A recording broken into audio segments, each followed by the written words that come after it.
Hi, I'm Fazil Miller, editorial page editor of the Vancouver Sun. I'm joined by Miro Cernetig, who is a columnist for the Vancouver Sun, as well as a documentary film producer who has just produced a documentary called The Carbon Hunters, which will air on CBC on November 26th. At least it's the opening, and then of course it's going to go around the world.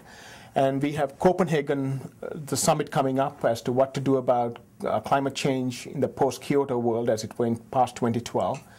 What got you into this, looking at carbon hunters, as it were? Why? Well, it's kind of interesting. It really did start in British Columbia. I was with Gordon Campbell in China about 2 years ago. One of his first trips, or at least in his second term, one of his first trips.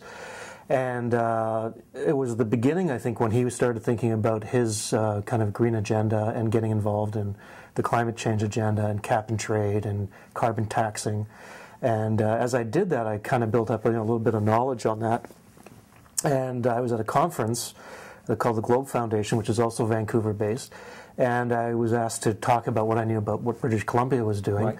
And when I was doing that, I looked in the audience and I realized that everyone in that audience was either a CEO or a CFO or someone from an insurance company or an auditing company. And I looked at it. So it's all the business types. I realized that this was not just an environmental story. This had become a big story about big business.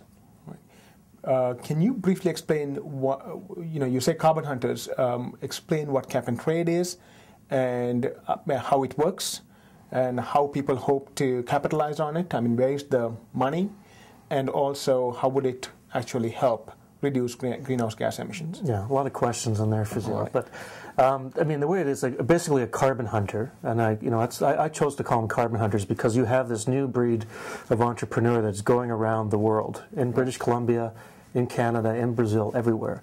And they are looking at ways of reducing carbon footprints to get down GHG gases, which is all part of the Kyoto Protocol, but also what's going to come next. There's a value now in decreasing the amount of carbon put in the air, and it's all based on the assumption that we have global warming and that our governments are beginning to regulate it. Right. And so there's a value in taking carbon out of the air. Cap and trade is different than carbon taxing. Carbon taxing means that you basically tax people at their source of consumption for whatever product they have and try to tax the carbon the fossil fuels used to create it. Cap and trade basically means that you realize that some companies, some people, some countries can't reduce their carbon footprints.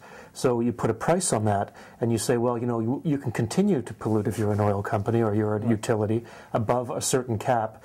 But if you do, you're going to be penalized, and to get out of that penalty, you're going to have to buy a tax credit, and that's a carbon credit, essentially. Right. And so a company that actually is a polluter and decreases the amount of carbon it puts into the atmosphere can get carbon credits based on that. Sell them in the open market. And they can sell them on the open market, and these polluters, carbon polluters, will bid on it. And the unit of measurement of value is a carbon credit, which is 1 ton of carbon dioxide or its equivalent taken out of the atmosphere over 1 year. Okay, and the price will be determined in the marketplace depending on what the demand and supply is. Not will, it is. I mean, there already is a carbon trade. It's about $100 billion. The price has 100 billion. It's about $100 billion right now. If you involve Europe, what's going on in the United States is really interesting because if some of this legislation gets through Congress and the Senate, and some of it will, you'll have an established regulated market also in the United States, and that will probably double or triple the size. So essentially, out of thin air, we have created a big market.